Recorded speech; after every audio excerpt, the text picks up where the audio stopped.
তারেক রহমান আমাদের মধ্যে ফিরে এসে নেতৃত্ব গ্রহণ করতে এই প্রত্যাশা জাতীয়তাবাদী নেতৃত্বে তিনি একমাত্র।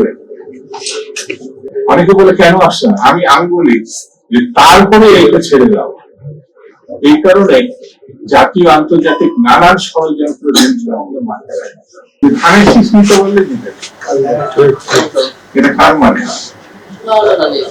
এসব মৌলানা ভাষায় নেটের মান গেছে এবং এটি ভালোবেসে মৌলানা ভাষী শহীদ জিয়া রহমান। আমি নিজে ব্যক্তিগত ভাবে এখানে আমাদের সিনিয়র, তার তো সেই ঋতুতে সেই ইলেকশনটা হয়নি। সেই ইলেকশনের মাত্রা ছিল মেসেজ ধানের শীষ। আমি নিজে ইলেকশন করেছি ধানের শীষ বিএনপির আগে 73-তে যে ইলেকশন হয়েছিল সেখানে আসায় এখন মাঠটা কি ছিল? আমরা দেওয়ালে দেওয়ালে টিকা গেছি, দেশে আসবে শুভ দিন, ধানের শীষে ভোট দিন। তারপরে তো উপযুক্ত মার্কা উপযুক্ত জায়গায় গিয়েছে। আজকে যেটা আছে, যদি দেশে কোনো কিছু ভালো প্রত্যাশা কেউ করে বা ভাবে বা চিন্তা করে, সেটা বিএনপি নিয়ে ভাবে, বেগম জিয়া নিয়ে ভাবে।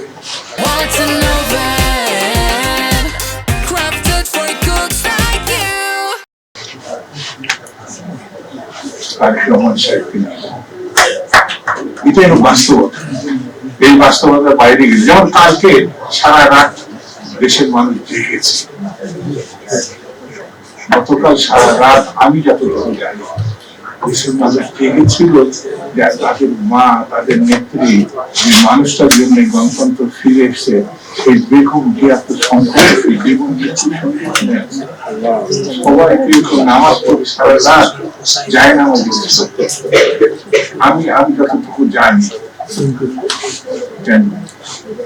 মৌলানা ভাসানীর প্রতি যে শ্রদ্ধা বেগম খালেদা জিয়া দেখিয়েছেন, সেই কারণে 9টি বছর তিনি রাস্তায় রাস্তায় গণতান্ত্রিক আন্দোলনের জন্য সাহসিকতার সঙ্গে লড়াই করেছেন।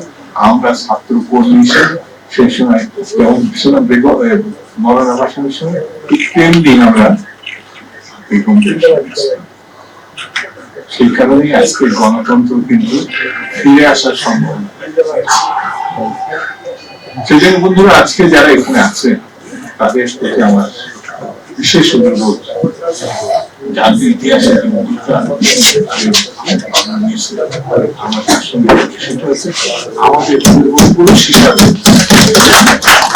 সব মানুষকে আমাদের সামনে পাঠ্যপুস্তকে আনতে হবে, আলোচনায় আনতে হবে, যে কোনো এতে জাতির কমপ্লেক্স জাতির রাজনীতির জন্য। আমি মৌলানা ভাসানীকে ধন্যবাদ শ্রদ্ধা জানাই, আমি সেই জিয়ার প্রতি শ্রদ্ধা জানাই, আমি বেগম জিয়ার এবং তারেক রহমান আমাদের মধ্যে ফিরে এসে নেতৃত্ব গ্রহণ করতে এই প্রত্যাশা জাতীয়তাবাদী নেতৃত্বে তিনি একমাত্র। অনেকে বলে কেন আসছে না, আমি বলি যে তারপরে এটা ছেড়ে দাও। এই কারণে জাতীয় আন্তর্জাতিক নানান ষড়যন্ত্র আমাদের মাথায় রাখে। সেটি পরিপূর্ণভাবে যখন বুঝবো যে এখন সব ঠিক আছে, তখন নিশ্চিত নিয়ে আসবে। সবাইকে শ্রদ্ধা, সবাইকে ভালোবাসা, বাংলাদেশ। ধন্যবাদ।